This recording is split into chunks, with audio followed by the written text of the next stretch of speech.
Noches, ¿cómo están? Buenas noches. Buenas noches. ¿Cómo vamos? ¿Todo bien? Todo bien. ¿Cómo se nota que hoy es jueves, ¿no? Que ya la mayoría andan, ya se me perdieron.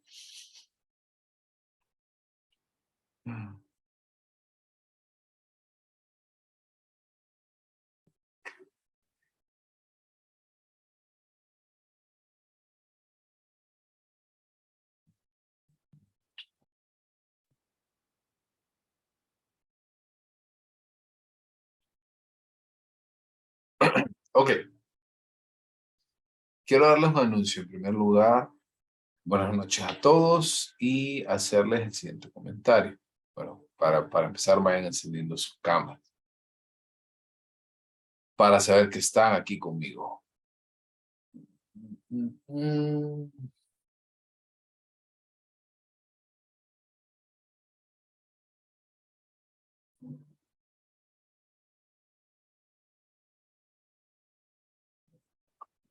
Ok. Hacerles un comentario. Estaba haciendo la revisión ayer de la planificación por la pregunta que me hicieron sobre el tema de la tarea para este sábado. Y realmente le di poquito tiempo, entonces mejor decidí moverlo para el siguiente lunes. Que tengan tiempo también suficiente con lo de la línea de tiempo. ¿Sí? El foro, perdón, siempre sigue, ¿verdad? Para el viernes, que eso sí se los había adelantado, pero por lo menos la línea de tiempo le voy a dar unos 2 días más para que puedan avanzar. ¿Ok? Entonces, ese es el primer anuncio. El segundo anuncio es, bueno, hoy ya empezamos el segundo tema. Hoy empezamos a hablar un poco acerca de la línea de tiempo en términos de los periodos y las escuelas en psicología. Entonces vamos a empezar por acá. ¿Ok? ¿Qué? Esta presentación es una presentación, una presentación que hoy quiero iniciarla y quiero terminarla hoy mismo, porque esto voy a nada más a ubicarlo porque la semana anterior y esta hablamos acerca de estos puntos importantes. Y nada más voy a ir tratando de ubicarlos en tiempo y espacio con respecto a algunos nombres que pudieron observar. Si usan, entonces ya podemos ir apagando la cámara para dar inicio a la clase de hoy. Cuando nosotros hablamos de los periodos y las escuelas clásicas de la psicología, debemos entender que hay dos momentos importantes que marcan un antes y un después de la psicología, que es el método, el momento precientífico y el momento científico. En el caso del precientífico es cuando nacían lo que nosotros hablábamos acerca de la filosofía y la importancia que tenía la filosofía y cómo la persona entonces era capaz de cambiar estos aspectos relacionados con la forma del estudio del ser.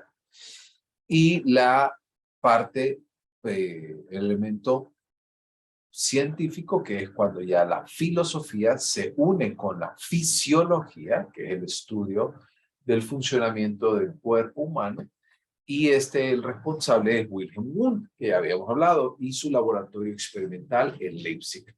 Porque aquí se plantea entonces el tratamiento de hipótesis y tratar de establecerlas y comprobarlas. Así que vamos a hablar directamente de la parte científica, no vamos a hablar de la parte precientífica. Así que vamos a hablar y vamos a dividir estos periodos en 3 elementos importantes. El primero es el surgimiento de la ciencia de la mente, o sea, en términos generales, que entra en juego el funcionalismo con la figura y el exponente más importante de Wilhelm Wundt, el funcionalismo de William James y el psicoanálisis de Sigmund Freud. Esto va a abrir paso a la segunda oleada, ese es el nombre que recibe la segunda oleada, de la vocación conductista a cargo del conductismo clásico de Iván Pavlov y el conductismo operante de Burrus Frederick Skinner. Y finalmente, la revolución cognitiva, cognoscitiva o cognitivista, cualquiera de los tres enfoques y cualquiera de los tres conceptos está correcto. Y aquí vamos a hablar del enfoque gestáltico, humanista y cognitivo. Vamos entonces al primer punto, que es el estructuralismo y el voluntarismo, que estos, los factores más importantes son Wilhelm Wundt.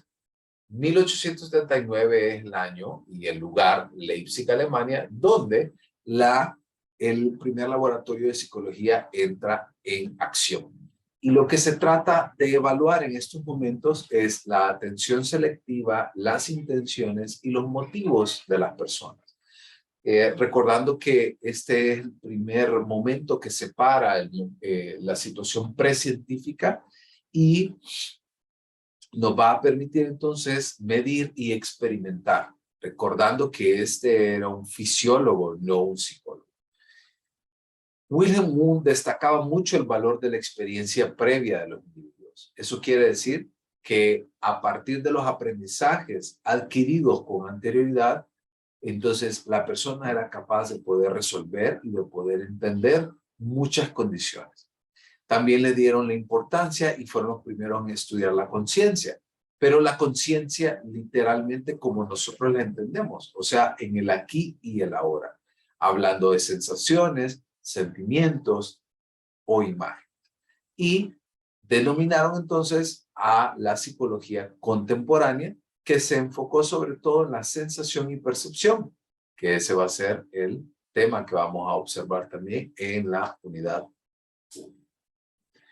El estructuralismo y el voluntarismo, que su enfoque principal es reducir el todo a sus partes. Eso quiere decir, todo lo que nosotros vemos puede disminuirse o puede desmenuzarse a los puntos más torales o más atómicos. Esto nos lleva al siguiente punto, que es el funcionalismo. Uno de las personas más importantes es William James y Edward Titchener. El elemento clave que describe el funcionalismo es el cruce entre la fisiología y la filosofía. Eso quiere decir que vamos a tratar de entender las percepciones, las emociones y las imágenes, pero no vistas en separado como lo mirábamos en el estructuralismo, sino que acá lo vamos a ver todo como un conjunto. Por ejemplo, si yo les digo a ustedes, quiero que piensen en algo que les haga feliz, ¿qué sería? Que termine la clase de hoy.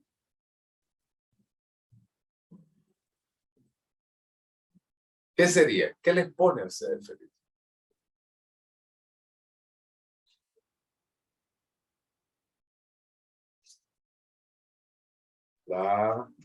Y un paseo en familia.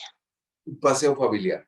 Eso quiere decir, y cuando usted pensó en el paseo familiar, se le vino una imagen. Sí. ¿Cómo? En el campo, ¿Ah? divirtiéndonos, riéndonos con mi familia. ¿Quiénes estaban ahí? Mi esposo y mis hijos. Perfecto.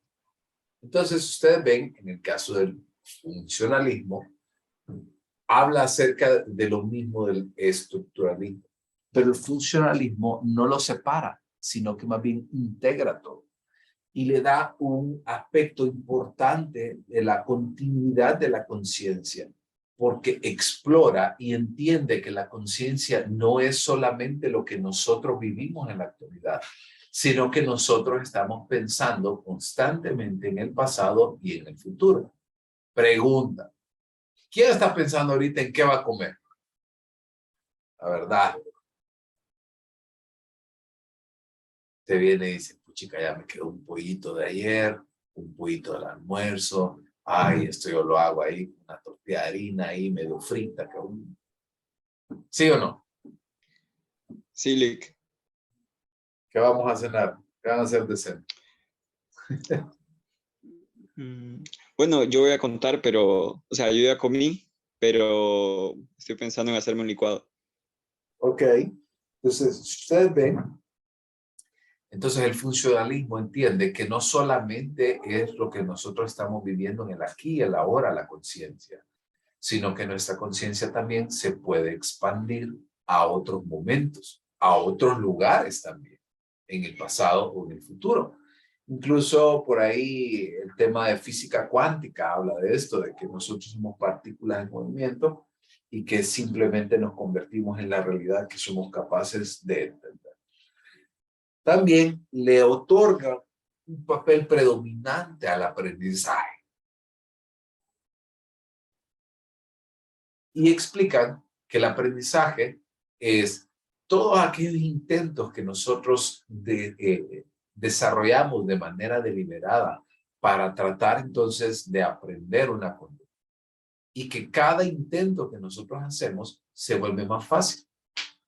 Incluso hay una ley que se llama la ley de Hebb, que dice que todas aquellas neuronas que se disparan juntas se entrelazan juntas. Eso quiere decir de que las neuronas, que lo vamos a ver, eso lo vamos a empezar el día lunes, habla de que estos canales a nivel neuronal que se van haciendo son el aprendizaje y cada vez se van volviendo más fácil. Y también, en el caso de las capacidades, poder emplear las habilidades que nosotros tenemos para poder funcionar en nuestro entorno. Y esto se va a entender como el análisis de la experiencia. Y para avanzar y para cerrar el último punto que hablábamos acerca de el surgimiento de la psicología como ciencia, entra Freud. En el caso de Freud, de Sigmund Freud, lo vamos a ver mucho más enfocado en la unidad 3, pero por lo menos voy a darles un pincelazo. En primer lugar, Freud, Sigmund Freud, él es de origen austriaco, pero que tuvo que emigrar a estudiar con Jean Charcot en París, que él es una de las personas más importantes y de los de las figuras más relevantes en términos de hipnosis en ese momento. Entonces, él empieza a entender, y él es un neurólogo, era un neurólogo, y entonces empezó por un cuestionamiento radical de lo racional y del libre albedrío, porque él consideraba de que le dio todavía más auge a la conciencia y no solamente exploró la conciencia en el aquí y el ahora, en el pasado y el presente y en distintos lugares, sino que también hizo dos divisiones adicionales que son conocidos como la preconciencia y el subconsciente.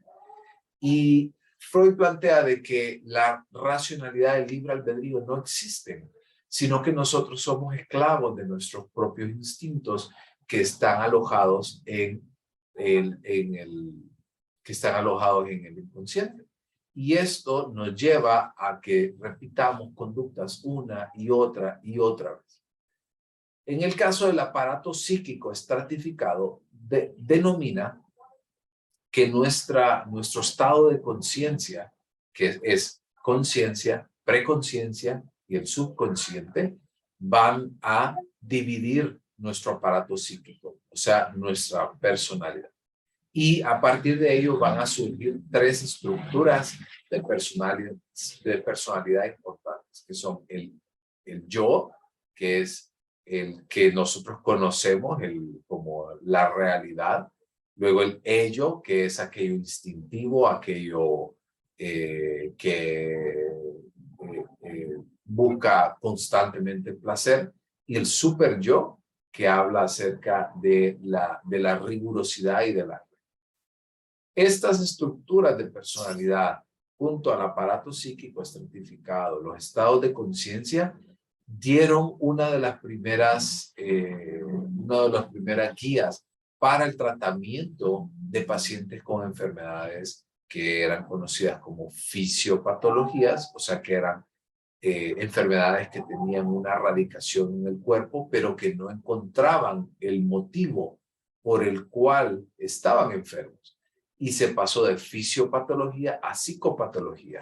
Entender que las enfermedades son reales y que en muchas ocasiones se deben a una dificultad en el ámbito mental, como por ejemplo las enfermedades psicosomáticas. ¿Les pasa que cuando ustedes están estresados, generalmente tienden a tener dificultades de tipo digestivo o de tipo respiratorio, o por ejemplo, tienden a mostrar mayor irritabilidad o agresividad? ¿Ha pasado? Sí. ¿Sí? ¿Y por qué creen que se debe esto?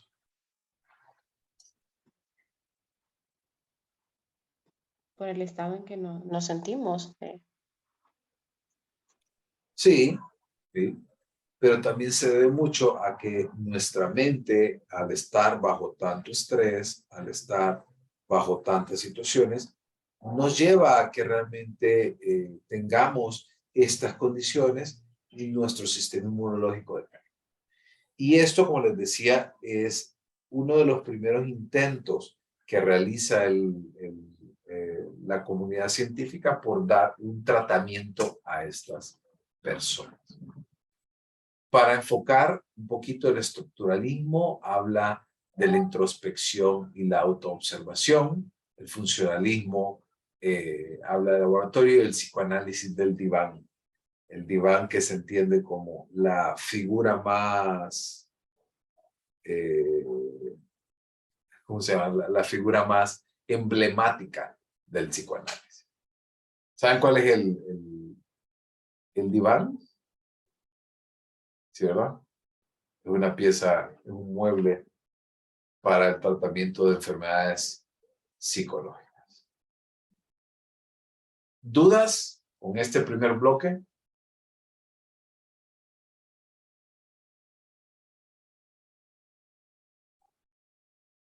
¿Estamos bien?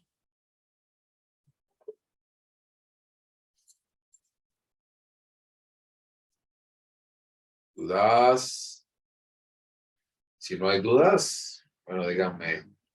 No, Lick, todo bien, todo claro, se entiende. No, Lick, no tenemos. No, Lick. Perfecto. Avancemos entonces al siguiente punto, que es el conductismo clásico. El conductismo, recuerden, vimos la primera ola, vamos a la segunda ola, que es el conductismo. Nace más o menos en la década de 1910 y en este movimiento entran en juego John Watson e Ivan Pavlov. Si ustedes observan la primera parte, el funcionalismo, el estructuralismo y psicoanálisis, todavía entrelazan mucho la forma en la que el individuo está como en ese cruce entre la filosofía y la fisiología. En el conductismo se deja de lado aquello que no se puede ver, aquello intangible, y se va a explorar entonces toda aquella conducta que es observable y mesurable. Todo aquello que yo puedo ver, que puedo palpar, que puedo aprender, que puedo repetir. Y esto empieza a generarse en distintos laboratorios. Watson y Pavlov son los responsables del condicionamiento clásico. Vamos a ver más adelante el condicionamiento operante de B.F. Skinner, pero ellos sobre todo entienden que la persona es como una tabula rasa, es como una hoja en blanco, y las experiencias que nosotros vamos teniendo en nuestra vida van a marcar esa página en blanco. Uno de los ejemplos más claros es el que les mencionaba el día de ayer del pequeño Albert, en el cual les hacía la pregunta que si ustedes creían que los miedos eran heredados o aprendidos. Y en el caso de los miedos, se hizo un experimento que no, en ese momento, pues obviamente no cumplía con las consideraciones éticas que ahora tenemos en la actualidad, pero lo que hicieron fue que, para ponerles un ejemplo, el pequeño Albert, el niño, estaba en una habitación con una rata. Luego la rata, pues el niño no emitía ninguna emoción ante él. Pero luego, cuando la rata estaba presente, asociaron un sonido de metal fuerte que asustaba a Albert. Entonces, cada vez que el niño estaba en contacto con la rata, asociaba directamente la rata con el sonido. Y aunque no sonara nada, le causaba miedo. Entonces, este es el condicionamiento clásico, donde nosotros vamos a parear un estímulo con una respuesta. ¿Estamos bien? Esto abre paso, estos estudios abren paso al siguiente, que es el conductismo operante, en el cual hay un ambiente, hay un estímulo y hay una conducta, en el cual Skinner consideraba que la mente, el cerebro y el sistema nervioso es una caja negra. Y nosotros somos, los especialistas en psicología, somos esas personas que tratamos de descifrar y de abrir esa caja. En el caso de Skinner, toma en consideración los apartados del condicionamiento clásico, pero le va agregando algunos componentes adicionales, como lo son el reforzamiento por medio de reforzamiento positivo y negativo y el castigo. Por ejemplo, si yo les dijera a ustedes, el próximo que participe le doy 5 puntos, ¿participaría?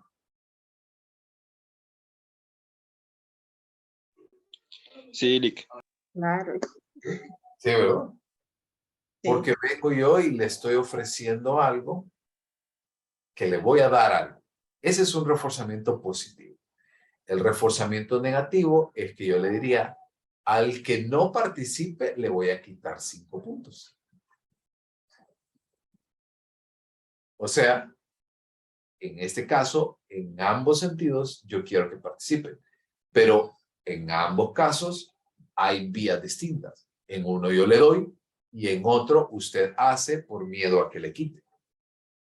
¿Ok? Eso lo vamos a ver más en la unidad 2, de que no se estresen por adquirir tanto entender tanto estos conceptos, porque lo vamos a ver más adelante. En el caso del otro elemento, es el castigo, que bajo este entendido es lo opuesto. Yo voy a tratar entonces de disminuir la cantidad de conductas para tratar entonces de mejorar la condición. Eso quiere decir, lo que voy a hacer es para evitar un castigo, para evitar algo que yo no quiero, un estímulo indeseable, voy a tratar de disminuirlo lo más que pueda. ¿Ok? ¿Dudas hasta acá? No, Ninguna. Perfecto. Ok. Vamos entonces a hablar ahora acerca de la última oleada. La última oleada es todo lo relacionado con la Gestalt, el humanismo y el cognitivismo. En el caso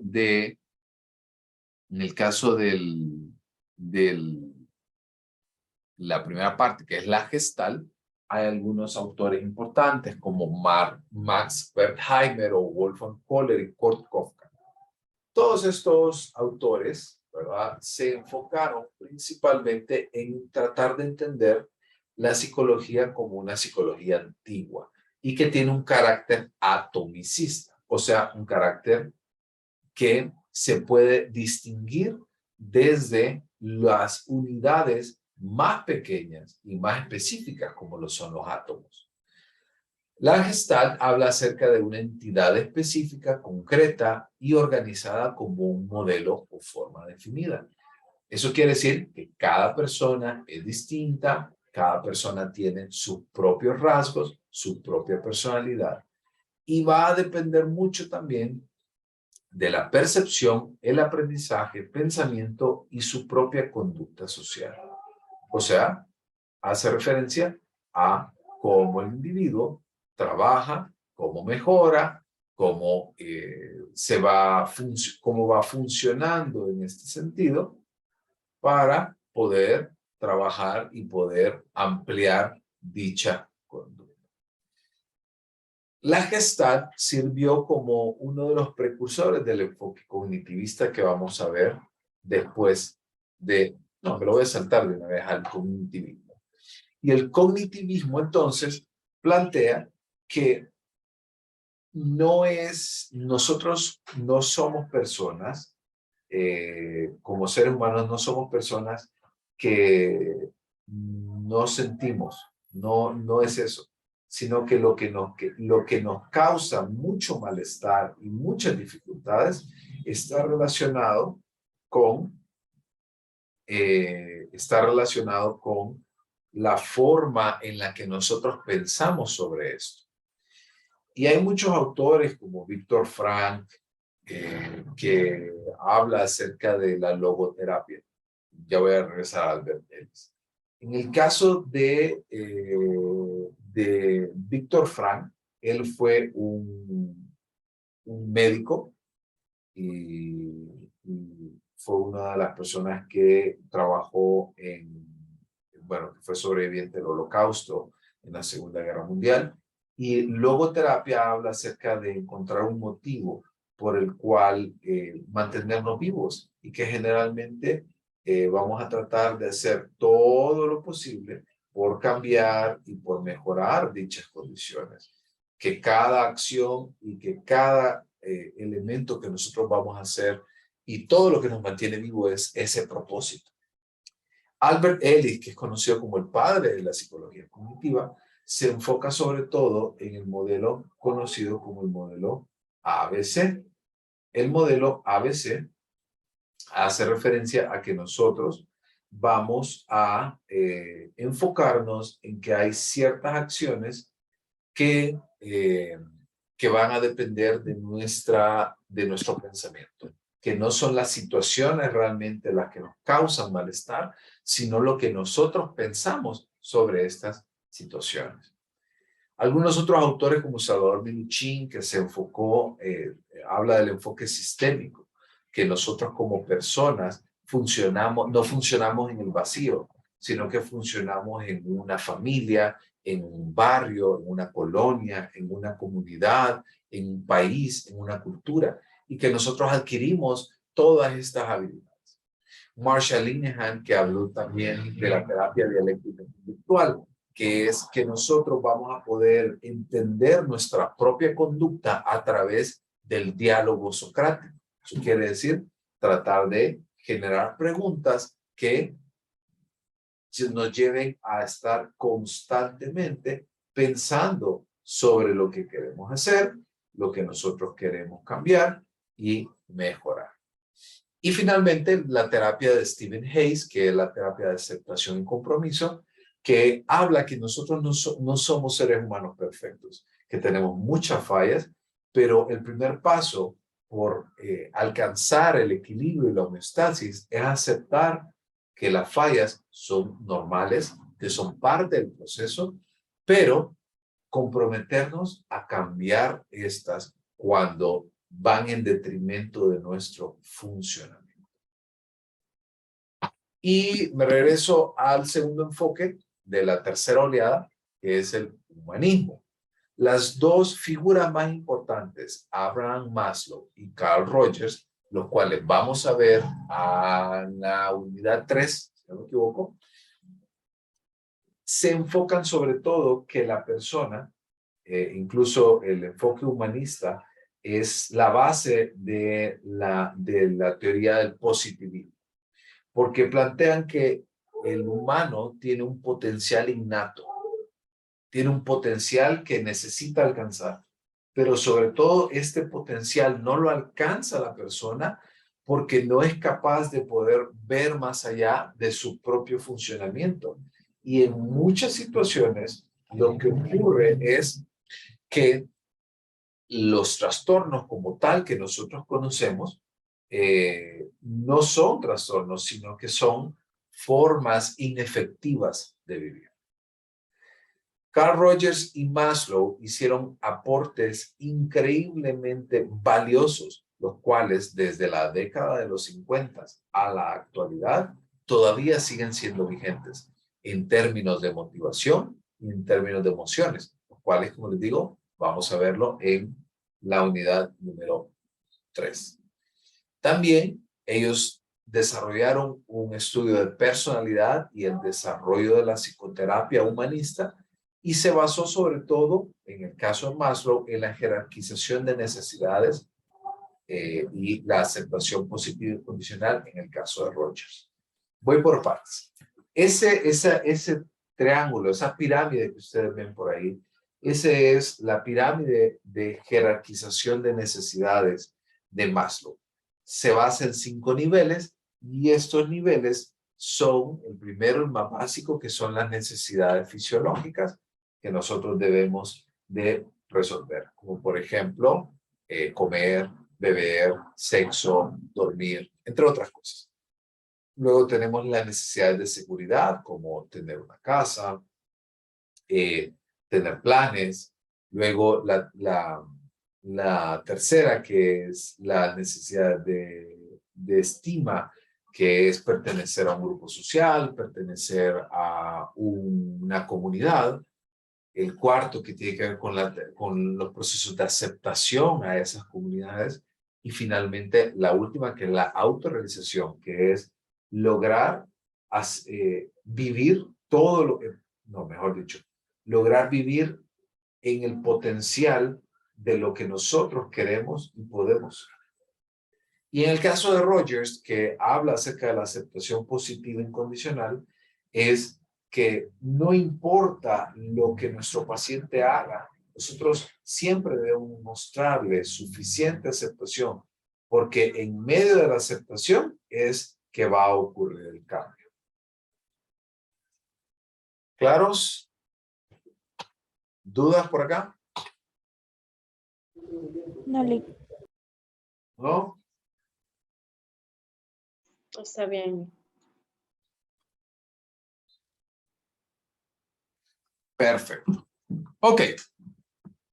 Bueno, si no hay dudas, en el caso, pues ayer les avancé el tema de los métodos de investigación en psicología, porque avanzamos en términos de observación, estudios de caso, encuestas, el método experimental, correlacional y luego teníamos los métodos de investigación múltiples. Así que esta parte me la salto porque pues ya la observamos y con eso podemos terminar la presentación de hoy. Hoy fue una presentación corta. Les decía, lo que quería era evacuar el tema de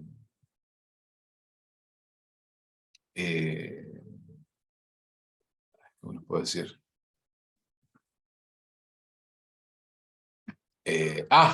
Perdón.